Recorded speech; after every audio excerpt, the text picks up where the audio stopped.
That's what changes the Well, future. right. Well, as we now have been joined by all of our panelists this evening, we should probably get started. I know folks are still logging on, and I've seen that we've been joined here by quite a few people. But if we, as we begin to get started, and for all those who've joined us tonight, my name is Rich Griffin. I'm the campaign director here at Michigan Justice Advocacy, and I appreciate you all logging on tonight to listen to the folks here on our panel, some of the questions that we'll be presenting tonight, speaking about our campaign to restore a good time credit system to the Department of Corrections here in Michigan. If you all have questions that you would like to share with the panelists or have of the panelists, myself or Miss Mariah LaRoland Wagner, please use the Q&A for that. And I see folks are already making some entries on that. If you have some information that you'd like to share, whether it be links or email addresses, etc., those can be placed in the chat. I believe that we are right on schedule with folks logging in, and we'll begin here in a moment. I'll start off by saying Michigan Justice Advocacy is a nonprofit C4 organization which was incorporated about 7 or 8 months ago. Most of the folks on this board and involved with this organization come from last year's ballot initiative to restore those good time credits to the folks who are currently housed in the Department of Corrections in Michigan. After that ballot initiative ended in the manner in which it did, these folks began to realize that that fight hadn't been over or was not over and needed some more attention. So here we are today to make sure that we bring this issue up in a legislative fight as we begin to look at what we can accomplish regarding a restoration of good time credits for those people that are housed here. Tonight, we'll have a few questions for our panelists. We've been joined by quite a stellar cast of folks, and I won't go into introducing them. I'll let everybody here on the panel introduce themselves, starting with Miss Mariah Wagner. Hello, everyone. My name is Mariah LaRoland Wagner. I am Michigan Justice Advocacy's Executive Director. I was involved last year as a signature collector for the ballot initiative Rich was referring to, and I have gotten involved in this criminal justice reform process from a number of different viewpoints. I have loved ones and friends who are crime survivors, and I have loved ones who are incarcerated citizens. And I think no matter who you are in the state of Michigan right now, our justice system is failing people. And I'd like to see that improved and really solid policy that looks at data and science and how best we can address all of the concerns for people who have mental health and substance abuse. My undergraduate degree was in psychology, so it's something very near and dear to my heart. If we can, thank you, Mariah, for that. Mr. Ali Savit, please. Sure. Well, hi, folks. Great to be here. My name is Eli Savit. I am the Washtenaw County prosecuting attorney. I've been in office for about 3 months. I will say that you know I am not a prosecutor by training. My background is in civil rights and public interest work, and you know I ran for prosecutor to change the justice system to make it more rehabilitative, less punitive, to eliminate the racial disparities that we see in our system, and that's really what we've been fighting for our first 3 months in Washtenaw County. So I'm excited to be here. I think that, you know, the time for change to our criminal legal system generally is upon us. We've seen some great momentum in the legislature over the past few years, and you know I'm hopeful that we can build this momentum and keep this ball rolling. So glad to be here tonight. Thank you for joining us, Mr. Kinzel. So, hello everyone, honored to be here, Rich. My name is Aaron Kinzel, professor of criminology and criminal justice at the University of Michigan Dearborn. I teach primarily in corrections and criminal justice, but also public policy classes. I've been really active in criminal justice reform in the state of Michigan and nationally. I'm also the executive director of the Youth Justice Fund. We are a small nonprofit in the Washtenaw County area, but we serve southeastern Michigan for youth that were sent into the adult criminal justice system. So we've had individuals that were really disparately impacted. Again, the system is starting to change a little bit to where we're realizing kids should not be treated the same as adults. And I definitely really appreciate Ellie being on here, because that was one of his platforms during his election campaign. Like, how do we really, focus more on youthful transitions and alternatives to incarceration? So I'm excited to see that work come about. I'm also a justice impacted individual. I spent about 10 years in the criminal justice system as a young man. That really gives me passion for my work, and realizes that, even someone like myself who committed a very violent offense as a youth, we have the opportunity, when given mentorship, programming, and opportunity, to really become productive citizens. So I really push that. And as Rich said earlier, like, I think education is the key, especially for those of us that come from marginalized communities and have been justice impacted, because that allows us to gain knowledge about a system that is not broken, but is actually designed and doing exactly what it is intended to do, which is to disenfranchise a lot of folks in these communities. So I'm excited to be here and give my 2 cents. Thank you, Aaron. I appreciate that. Rep Jones. Hey, good evening, everyone. Happy to be here. Jewell Jones, state rep for Michigan's 11th State House District, covering Inkster, Garden City, Dearborn Heights, Livonia, Westland. In my final term as a state rep, and so I've actually dedicated a large part of my final term to dealing with matters like this. For example, so I'm really happy to be here. Happy to be around folks that know exactly what's going on and know how to get the work done. So I'm here to lend my voice, but also lend the ear and see what I can do to better help push these kind of cause forward. Thank you. We appreciate your attendance tonight, and all of you folks here on the panel, all panelists here, your input on this sensitive subject. I know that in recent times, our executive director, Mariella Rowland Wagner, has been the most vocal and most efficient in rolling out what our campaign priorities are. Tonight, as we begin to unpack this conversation, looking at what that looks like for MJA and in our perspective, we currently have a legislative a bill draft that was accepted by Irwin's office as recently as about a month ago. We have an expectation that we will have that language draft in front of us within the next couple of weeks. We would like to be able to say that we'd have it next week. I'm sure that everybody here knows that the legislature just doesn't work like that. So as we await what that draft language actually says, we can share with you what our ask of Mr. Irwin's office has been. And the legislative push, which we are galvanizing folks in the state of Michigan for, would essentially establish a day-for-day good time credit system. The Michigan Department of Corrections usually tallies misconducts, class 1, class 2 misconducts in 30-day increments. And we've been asking for a 30-day with 30 days without any class 1 misconduct to be awarded, with 30 days good time to that individual sentence, which would apply to the maximum and the minimum of that individual sentence. The second ask of the legislature is that there are no crime carve-outs. We would like for this to be applied to every crime class within the department. We have not touched on the issue of those folks who are serving natural life sentences or parolable life sentences. That is a fight that, other organizations such as the ACLU of Michigan, Safe and Just Michigan, the Sentencing Project, and others have been working on. And I think that, they know best what that issue needs and entails, and we'll kind of leave that fight up to them. If at some point that is the demographic of folks that are incarcerated that we need to focus on, we'll pick it up as those organizations kind of lead that conversation for us. Another ask is that this is applied retroactively. We would like for it to extend back until the day in which that individual entered the Department of Corrections.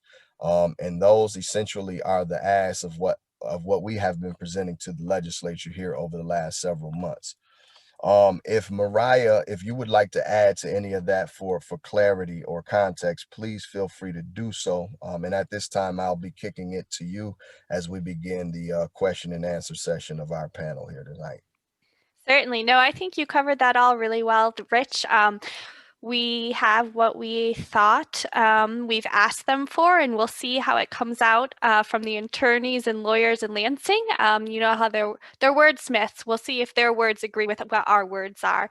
My first question this evening would be, what is the history of good time or disciplinary credits here in Michigan in the prison system? How did we get to where we are today? And I'll go ahead and start with Ellie, and then we can go around and get everyone's perspective on that question. Sure. So you know, I will say that I am not a historian of good time credits, but you know, I do have some basic knowledge, and you know, perhaps the professor of criminology can fill in the details. So Michigan, for much of its history, did have good time credits. I believe it was until 1978 when they were eliminated in the state of Michigan. And of course, for folks that you know, are logging on and may not be as familiar with the issue, what good time credits basically do is they encourage people, as the name implies, to serve their time in prison without any disciplinary infractions, serving quote unquote good time. So they are incentive for people to be rehabilitated and to really get back on the right track, which is something we all should want, right? Because most people are coming home, no matter what, and we should want them coming home with every tool in their toolbox. And you know, without having a repeated cycle of misbehavior. And good time credits exist in order to do that. They were eliminated in the state of Michigan in 1978. This is you know, generally tied up with quote unquote truth in sentencing, which is the term for it. The idea is that you should know exactly what sentence you're going to get, and it shouldn't be dependent on some future contingent event, namely how well you are serving your prison sentence. But you know, one thing that has always struck me, and I know this has been a very hot button political topic in Michigan, but one thing that's always struck me is Michigan is in the distinct minority of states to not have any good time credits. I believe it's only, and again, you know, I'm always wary of saying something definitive when I know a professor is going to go after me, but I believe it's Michigan, Montana, and South Dakota are the only states that do not have good time credits. So, you know, the idea that the sky is going to fall, or that, you know, prosecutors won't be able to effectively prosecute, just isn't borne out by experience elsewhere in the United States, because there are 47 states that don't have it. South Dakota and Montana, last time I checked, don't have a whole lot of people. So the vast majority of the United States, with the exception of Michigan, has the system. It works out there. It encourages folks to do the right thing behind bars, which again, you know, is I think something that we also want. Thank you. Aaron, do you have anything to add to this question? I think Ellie gave a great historical timeline. The things that I would add to it was, you know, the Truth in Sentencing Act came out in the Clinton administration in the 90s. And this was a big, you know, political scheme, in my opinion, to where, you know, historically, we often look at conservatives being the ones that were, you know, more often than not tough on crime and created these really harsh sentencing policies. And yet we often don't even look at the Democratic Party, where under Clinton's administration was the largest expanse of mass incarceration in this country. Okay, in the mid 90s and late 90s. And a part of that rollout with, you know, Biden, who was a senator at that time, developing the Omnibus Crime Bill in 1994. And then later, this Truth in Sentencing came, I think it was in 97 or 98, I don't recall the year, but like a lot of states either eliminated good time or created this system to where people had to do at least 85% of their time. So the state I was in at that time, when I was incarcerated in 1998 as a young man, they allowed us 15%. So we could get good time, which roughly equated to 5 days a month. And just anecdotally speaking, and from my, you know, conversations with other individuals that have had good time, like Ellie mentioned, this is like a really good system to have, because it really is a deterrent for people to like have misconducts and bad behavior.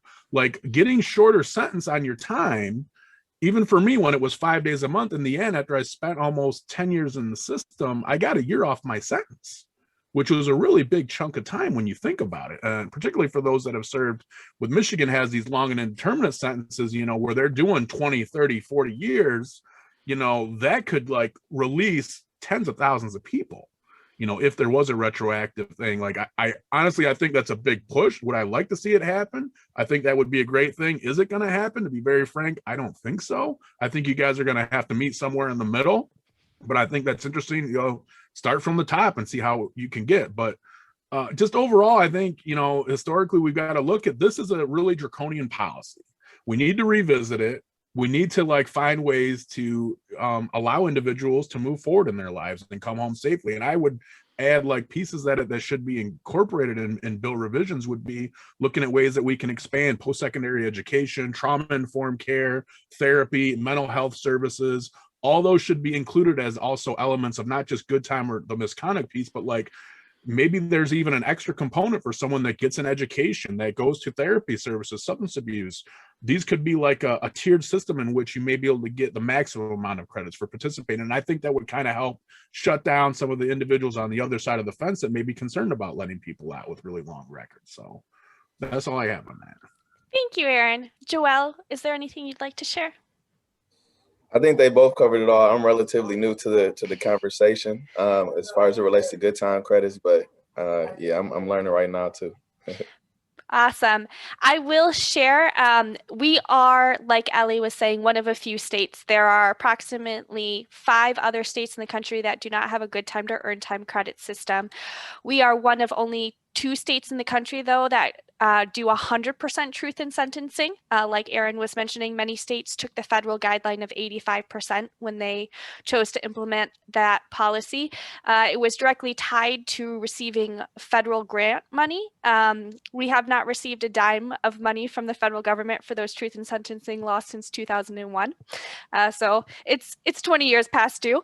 And the final thing, and Ellie mentioned that too, we have long indeterminate sentences. Many states that have either the no good time to earn time, they have determinate sentences, or as an example, Wisconsin has 100% truth in sentencing. They have no parole board and they have determinate sentence. So when someone reaches their early release date, they are released. It's not tied to any programming like it is in Michigan. Our next question is, what, and you touched on this a little already, Aaron, is what does academia and research have to say about incentivizing good behavior in the Cardinal State, and what are the results of such a policy?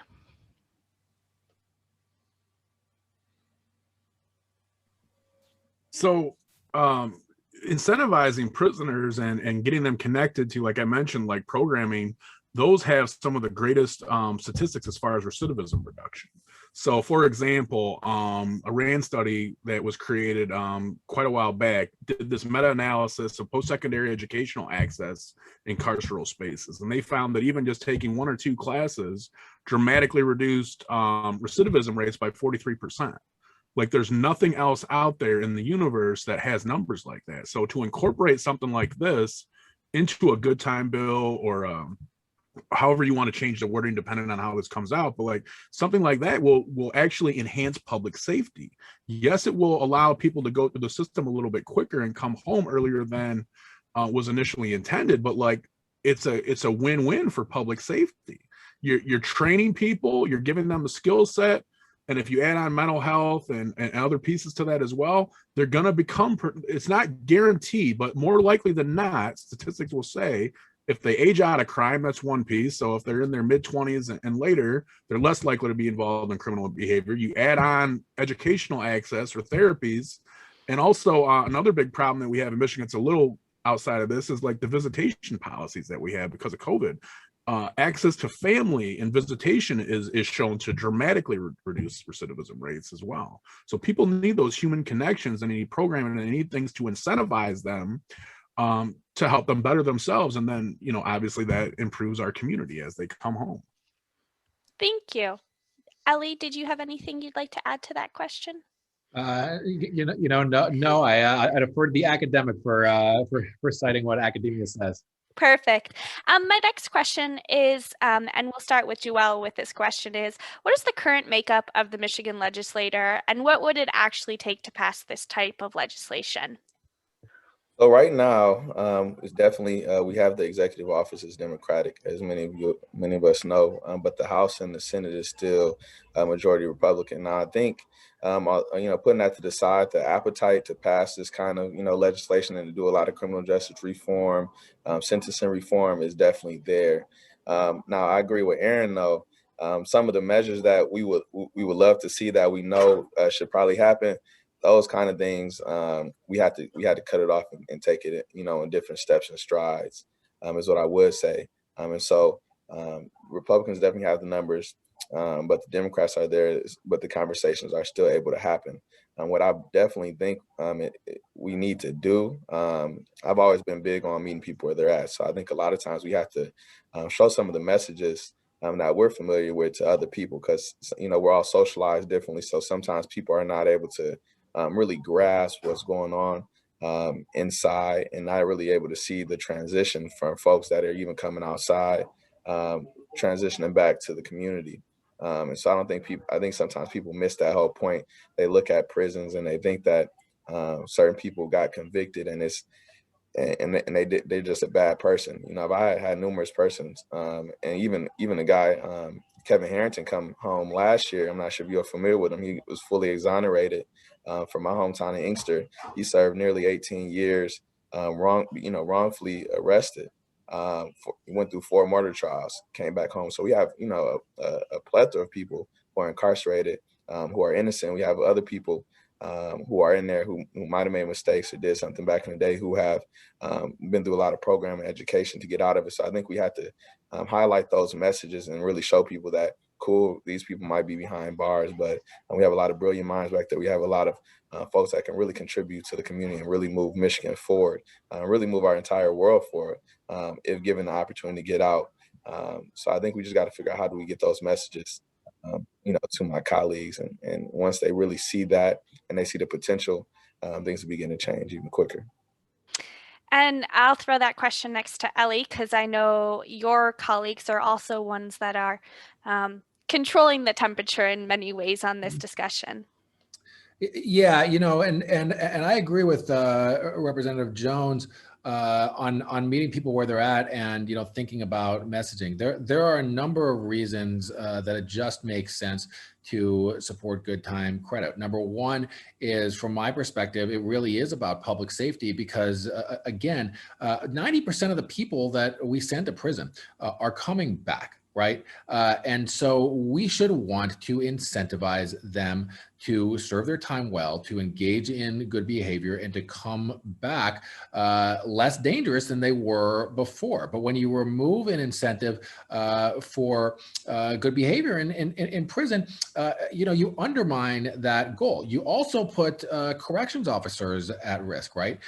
Because, if you don't have any incentive to serve your time well, you may well engage in violent behavior and attack corrections officers. And these are people that are in a tremendously difficult job working in our corrections system. And, it's about their safety too. The other thing is that it is about money. To be perfectly candid, though people like to sometimes think that our prisons are made up of people that are in there for sort of lower level drug offenses or something like that. The truth of the matter is, a big part of why our prison population in Michigan is so large, and why we spend so much money on our prison population, is because of the very long sentences that we give people. Now, look, I'm a prosecutor. I certainly believe that we need to sometimes separate people from the community if there's no other way to keep the community safe.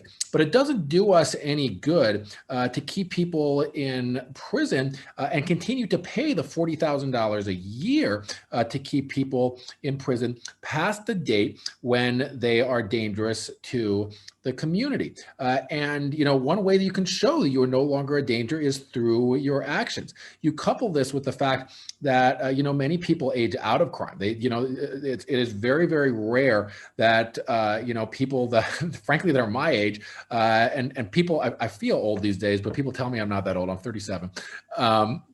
Commit crimes. I mean, it really is a very young person's game, which is in part due to brain development, right? We know that the human brain continues to develop through the mid-20s. And once you hit about 30, the rate of crime really drops off pretty dramatically for everybody. So when you think about how many people we are keeping in prison, despite the fact that they very likely aged out of crime, and in many ways, because of brain development, they're fundamentally a different person than they were when they committed the crime, and you don't give them the opportunity to show that, it is not just adversely impacting public safety, it is a tremendous waste of resources. We spend in this state 1/5 of our general fund budget just on prisons alone. That doesn't even count the $500 million that goes to the county jails, right? 1/5 of our general fund budget, $2 billion. You all remember Fix the Damn Roads? That was that was a big deal a couple of years ago, but then COVID hit. That was about exactly the cost of fixing the roads in Michigan. It could be invested in education. It could be invested in healthcare. Hell, it could give a tax cut to a lot of people, right? If that's what you're into. But I think we need to start speaking in these language, because not everybody's going to come at this issue from the same perspective. If there's going to be enough support built across different partisan divides and ideological divides to get this over to the finish line. And to just give some data behind what Ellie was speaking about, currently there are approximately 50% of Michigan Department of Corrections are over the age of 40. So definitely they've aged to that point where you've said their brains are developed. And actually we have almost about 3,000 of those in custody at MDOC are over the age of 65. I doubt many people's grandpas are the ones out there on the street causing most of our crime. And with the COVID crisis this past year, their healthcare costs have been exorbitant. And that's definitely something that has been highlighted this past year in a way I don't think previously would have gotten the attention that it has. Aaron, did you want to add any more to this topic? I think that's pretty well covered. Maybe just to piggyback a little bit about what you said, like Ellie mentioned, you know, some of the averages are $40,000 per year per prisoner. When you start connecting to, you know, these older individuals that are incarcerated that are in their 60s or 70s or older, all these different health conditions start coming apparent because they're in a carceral space that is not exactly the best healthy, you know, food environment that you're getting, you know, and exercise and healthcare and all these other things. Like their numbers can be costing $70,000 or $80,000 a year. So they're like, you know, it's like you're paying for two prisoners sometimes for some of these older men and women. So that's something to think about from a fiscal perspective as well. But like I said, like so many of these individuals, and I will hit really quickly on like the front and the back end of criminal justice reform. Like my work at the Youth Justice Fund, like I get a lot of these individuals who come home in their 40s, 50s, or 60s. They went in as kids. So that's 15, 16, 17 years old. They come home and it's a process to get these individuals stabilized. I'll be very frank. Finding them housing, getting them a job, getting them connected to educational opportunities, trauma-informed care, all this. But like once we get them stabilized, some of these individuals we've helped work with other youth. And that's a big thing that we need to think about too. When you bring some of these people home, they're the best advocates to help stop the younger generation from taking that same pathway that they did. And that's some of the work that I love doing. And I know Rich is really passionate about that as well. When we can cut off the pipeline of prison for youth going into the system. And it's hard because these kids that are in, you know, 16 to 25 year range, like Ellie mentioned, this brain development. And I was definitely one of those youth that was just straight out incorrigible. You're not changing me. But if I had individuals to mentor me that didn't teach me crime and teach me that it was okay to like be a menace to society, if I had individuals that have gone through that life and come home and were interested in trying to mentor me in a positive way, I would have had a lot more respect and understanding for them. And that in the end, again, not only saves money, but enhances public safety. So this is something to think about too. Like you got a new generation of people we could let out and train and help that could be stopping kids and younger folk from going into the system even more.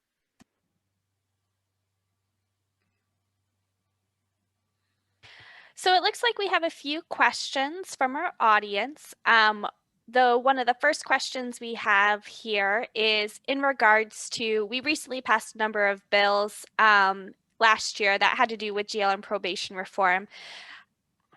What do you see as the priority for the legislator on prison reform this year, and what other potential changes could you see happening? And I'll let Jewell answer that question. Yeah. I definitely I've been in for what now, since 2017. I've been in about 4 or 5 years now, but over the whole, over probably the last decade, we've probably seen a lot of stuff from like raise the age, the clean slate that just came through, a ton of decrim bills. And I think now this is probably the biggest issue that we have left to tackle around criminal justice reform. So I definitely see this coming up. We actually just had and I'm sure you all know, we talked about this the other day. There was just a bill dropped about disciplinary credits by I think Representative Bolden, and some were co-sponsors as well. So I think this is probably the last thing when we're talking about some of the reform that we have to tackle. It's going to take some time probably for some of our colleagues to get it. Like if you even look at the co-sponsorship, it's really just cash from our side. So it's going to take some more conversations that need to be had. But I think that this is probably going to, along with continuing some of that clean slate stuff when we're dealing with expungements and whatnot, I think this is probably going to take up most of our time. I'm trying to figure out how do we free the people that's behind the bars. I mean, looking at all things post-conviction, as well as mental health. Trying to figure out how do we get folks who are currently in right now connected to, whatever wraparound service they need to help them transition out. And currently MDOC doesn't have anything for folks after being paroled. They don't have any kind of support for them except for special cases. So we're trying to figure out as well, what can we do to cultivate some kind of community support for folks after they get off parole, so we can, make sure that they stay consistent and see constant support even after transition out of the correctional system. Thank you for that.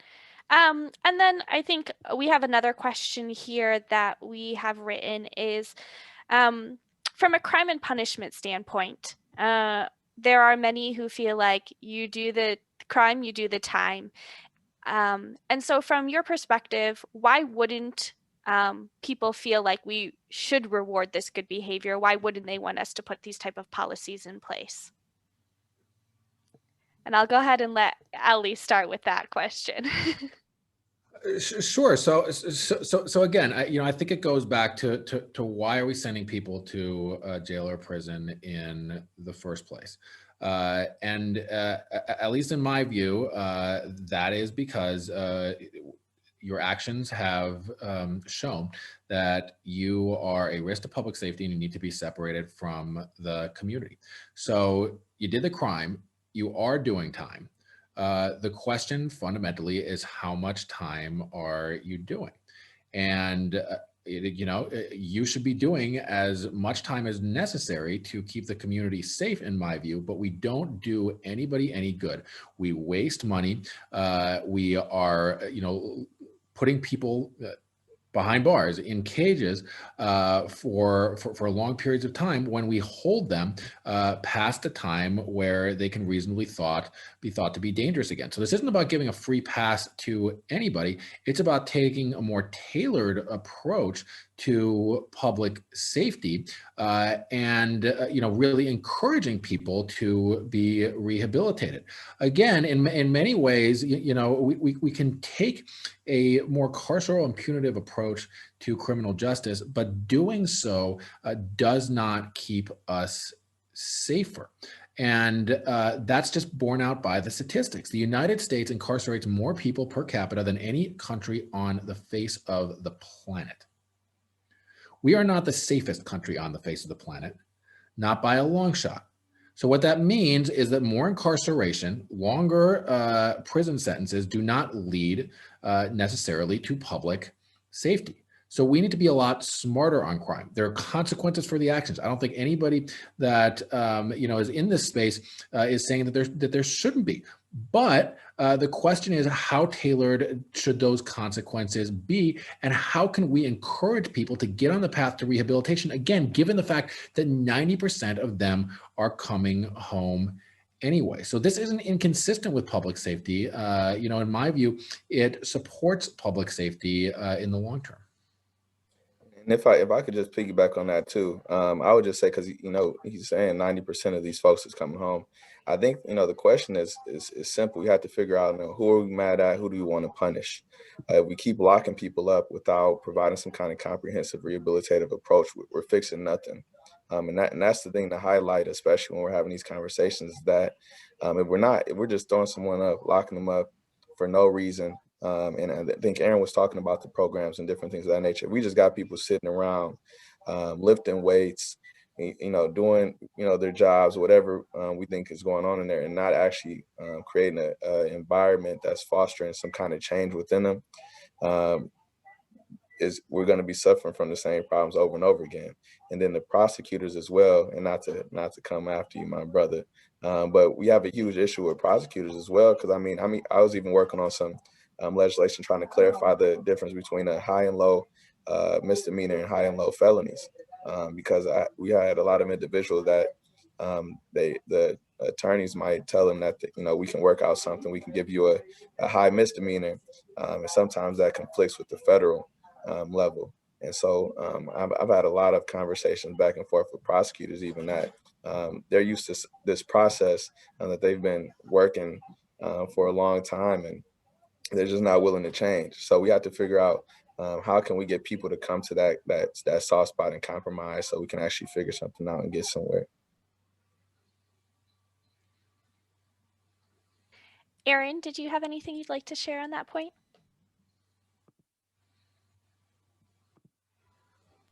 If it would let me unmute.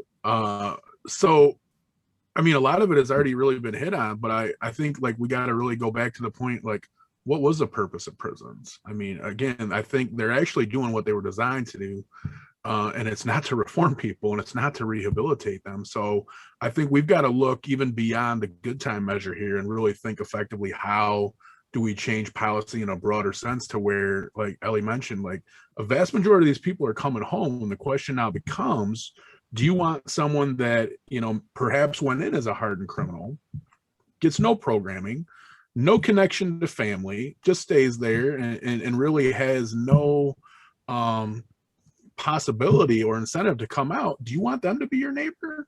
Or would you rather want someone, to come home who is involved in programs, community connected, has family connections, who earns their way out of the system? I think that's really a really good way to think about this good time bill, or however change the name.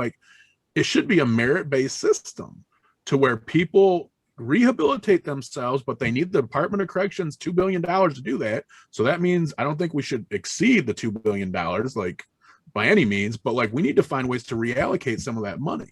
Not much of that money goes to offender success. Like Jewell was mentioned, when people come home, it's very limited who gets some of that offender success money. We need to really dramatically think how we help individuals in there.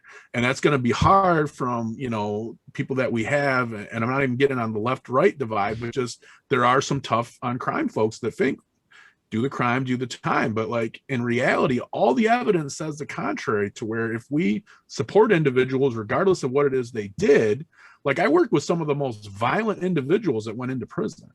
And they are some of the, and I'm not saying everybody's perfect. And I'll be honest, there's a couple people I know in prison that should never come home. But that's a whole other conversation. They're not a part of that 90-some%. But there are a majority of these people, even that commit acts of violence, myself too. I got into a shootout with law enforcement as a teenager. I was a wacko, straight up wacko. And 20-some years later, I'm community engaged. I'm a father. I'm doing all these things that you never would think about. But I'm just some dumb hillbilly that just ended up getting, schooled in a different life set. We can do that to so many people in the system if we give them opportunity. It's not about a handout, it's about a hand up. And if we prepare people while they're inside and start on reentry from day one instead of the last 90 days of their sentence, how can people really prepare themselves to come home and be community-based citizens? I I believe it was Mr. Savit and Mr. Kinzel that mentioned the '94 crime bill that was passed under the Clinton administration. And when I think of why we wouldn't want to incentivize those folks who are housed in corrections institutions, and Mr. Kinzel just hit the nail on the head, saying that the system works as it was intended to do. I believe that large in part, those folks, that demographic of citizens in America that have been marginalized with the scarlet letter, if you will, of having a felony conviction, are lost and forgotten in a disregarded aspect of our civilization. There's no regard for an individual who commits a crime. If you know, and the culture has been, if you've committed a crime, you need to be incarcerated, you need to do the time. And that overall has been the culture that rolls out of our insatiable desire for incarceration during the 70s and 80s. You know, we can look at policies across the board in America, which lent to how many folks were incarcerated in the 700% spike that we saw in the early 80s of incarceration, whether that be the war on drugs, etc. That came about, the 1987 policies that allow for state courts to automatically waive juvenile offenders to adult courts, is what, you know, was another policy that helped to flush a lot of young men and women into our incarceration, our carceral state. But I would say overall, it's the culture of incarceration, the punitive culture that Americans have to reprimand someone who has essentially went against the grain of society. When, you know, and I liken it to the crack epidemic and what we have now in the opioid heroin epidemic. The early 80s, crack cocaine ravaged communities in America, namely Black and brown communities, very impoverished communities, because it's a very cheap, cost-effective drug. When that epidemic wave drowned the Black community throughout the 80s, it was a criminal issue.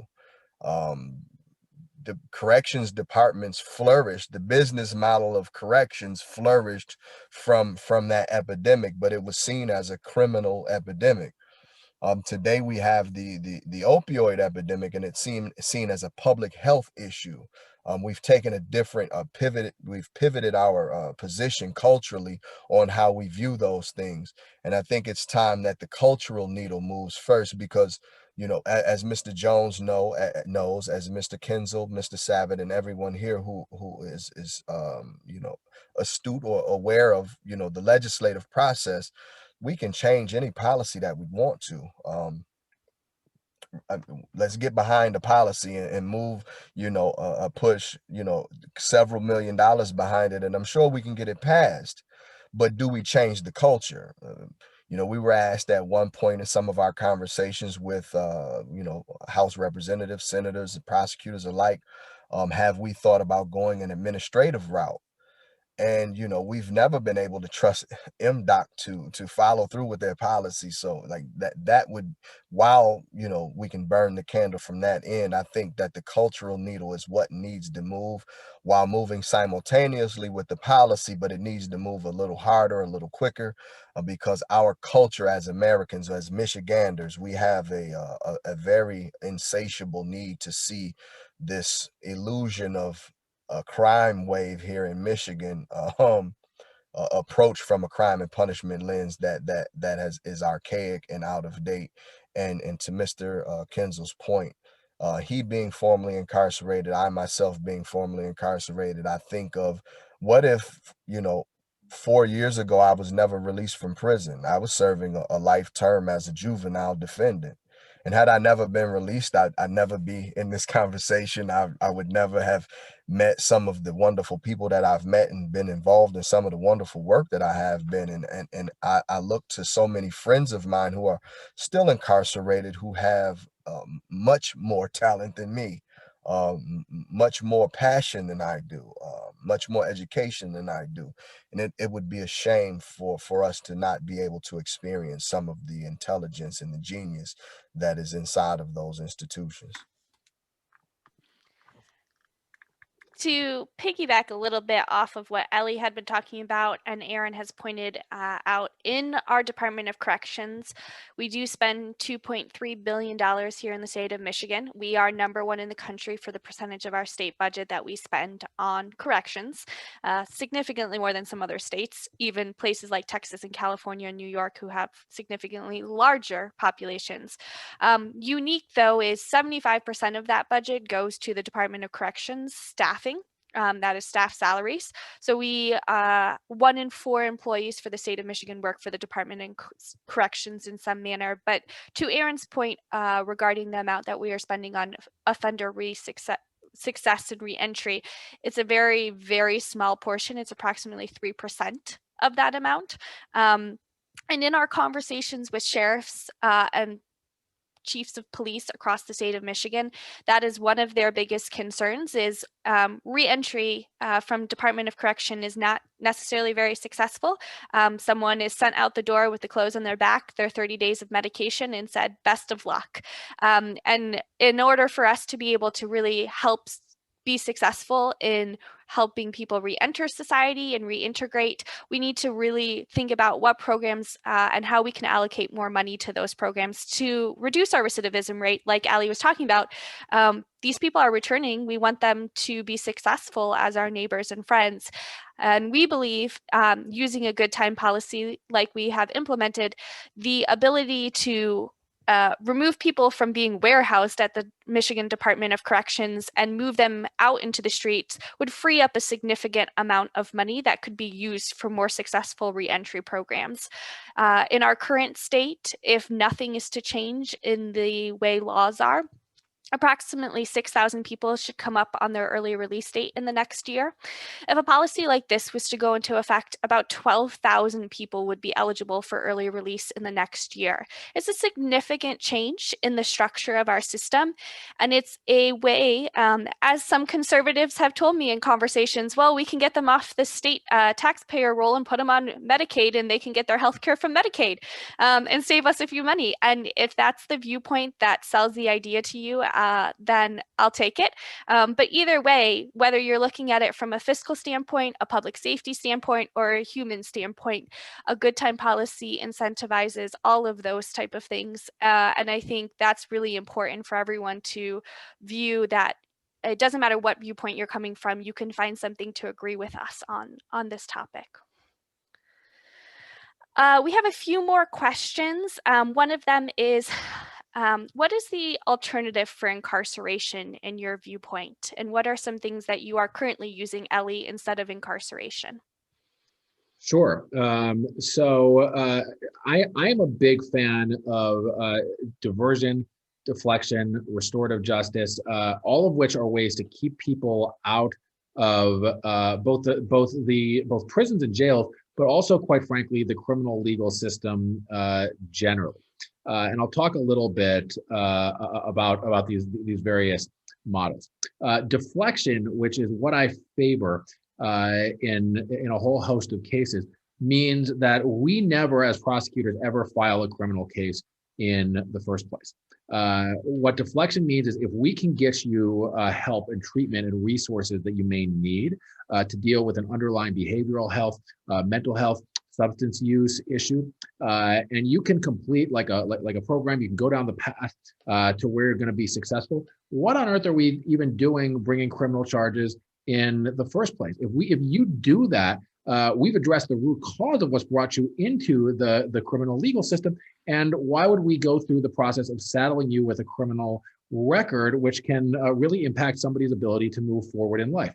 So one thing that I'm very excited about, and I will give a lot of credit to our partners here in Washtenaw County who have been working on this for years, including our Sheriff, Jerry Clayton, our community mental health team, our public defenders, is we're going to be launching in just about a month and a half here, the Law Enforcement Assisted Diversion and Deflection Program.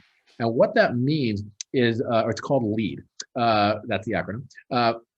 What that means is if an officer sees somebody and it's clear that they're dealing with a behavioral health issue or a substance use issue, and they don't pose an imminent threat to public safety, they'll write up their report, they'll give it to our office, and our office will just hold it. We'll never file the charges. And instead, that person will be connected to an assessment which has resources attached to it. And if you go to your assessment and then hopefully you go down the line to get resources, to get treatment, to get help, we will never bring the charges in the first place. And we're going to be tracking this, keeping tabs on folks, making sure in a collaborative way that they're set up for success. And at the end of it, charge is gone, never filed. You don't even have to bear the stigma of having been charged with a crime, which can follow you around for a lot of people and impact your ability to get housing, to continue your education, to get employment. The other thing that we're doing several things, but one other thing that we are in the process of building out a partnership around is around restorative justice. And restorative justice, for those who aren't familiar with the model, is a system by which if the survivor of a crime chooses it, right? This is always at the survivor's choice. Instead of going through the traditional criminal legal system, after a period of intense preparation, the survivor of a crime and the person that committed harm come together, and they in a mediated session, and the person that committed harm needs to acknowledge the harm that was done, accept responsibility, and then they work together. The person who committed harm and the survivor work together on an individualized plan through which amends can be made. Now, the amazing thing about this is that when given the choice, and this data is from the Common Justice Program in Brooklyn, which has done this tremendously successfully. When given the choice, 90% of survivors choose restorative justice rather than the traditional adversarial justice process. And I swear to God, 90% is the real number, which really puts lie to the idea that what victims always want is incarceration, and that what victims always want is the most punitive punishment that is available. At bottom, what a lot of survivors of crime want is exactly what our criminal legal system is not set up to provide, which is an acknowledgement of the harm that was done and acceptance of responsibility by the person who harmed them. Because think about what our adversarial criminal legal system does. If you accept responsibility in a courtroom, that's called pleading guilty, right? And then you've got the possibility of jail or prison or other punishment on the back end. So we put survivors through this, and we don't give them a choice about alternative means. And it can be re-traumatizing. They never get the acknowledgement of the harm that was caused. We disincentivize the person that committed harm from really internalizing what they did and taking responsibility, and nothing about it is individualized. What a person that was harmed may want, and this is true in a lot of cases, they may want to be paid back. They may want the person to do community service. A lot of this is relational too, like relational harm. And so oftentimes these folks know each other. And so a lot of victims aren't just taking a punishment-oriented approach. What they really want to make sure happens is that the person doesn't commit future harm, and that they are made whole in the best way possible. Now, again, we're not forcing this on anybody. And of course, if somebody poses an imminent threat to the community and has to be separated for community safety's sake, we're going to continue to go through the traditional justice system. But for a whole host of crimes, we're simply going to give survivors a choice. Do you want to pursue restorative justice? Is that the route you prefer for us to go? Or do you want the traditional system? I believe in listening to victims.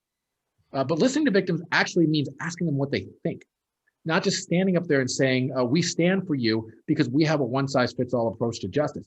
And the last thing I'll say about this is if you look at the recidivism rates for people that successfully go through restorative justice programs, they are much, much lower than those who go through the traditional adversarial justice system. That's especially true for young people. And I've seen some questions about juvenile justice in here. Yeah. Because restorative justice, again, causes you to internalize what you did. It can be a teachable moment for a young person whose brain is developing. So if it's what survivors want, if it's more individualized and it reduces recidivism, why on earth wouldn't we do that if the survivor opts for it? Definitely. I thank you for those comments. I believe that context really pushes a narrative, you know, home in a different capacity for a lot of people here who are attending tonight. We here at Michigan Justice Advocacy want to thank you, Ellie Savit, excuse me, Aaron Kinzel, and Rep. Jewell Jones for joining us in this conversation tonight. And for all of the folks who've attended here, we will be having future panels throughout the month of April and May. If you are on our current list of emails, you will get that invite as well. We'll make sure to get those invites out within the next week or so. I believe we have a town hall coming up probably the second week, maybe April 14th, if I'm not correct. But thank you all for joining us tonight. Thank you all, the panelists here, for taking time out of your busy schedules to join us tonight. I want to salute all of you for the information that you've brought here, and your passion in the work that you all do. So thank you for that. And Mariah, please forgive me for some of the social media outlets that we have, if you'd like to mention those for me. Yes. So we have Facebook, Instagram, and we are on Twitter. This was live streaming on our Facebook page, and we will have it available on our YouTube channel later on for those who missed something at the beginning or want to share it with someone who you think this information would be very useful. That link will be available probably tomorrow. I don't know if we'll get everything up everywhere tonight, but we will send that out. And continue to follow us. Like Rich said, if you go to our website, mijustice.org, on the front page, you can sign up for our newsletter. We send those out Monday mornings. We don't spam anyone. It's once a week, but it really is able to keep you up to date with the progress that we are making and the people we are connecting. And it will have all of our upcoming town hall panels on the newsletters each week. Thank you all for joining us tonight, and please have a wonderful remainder to your evening today. And thank you. Bye, y'all. Hello. Take Take care. care.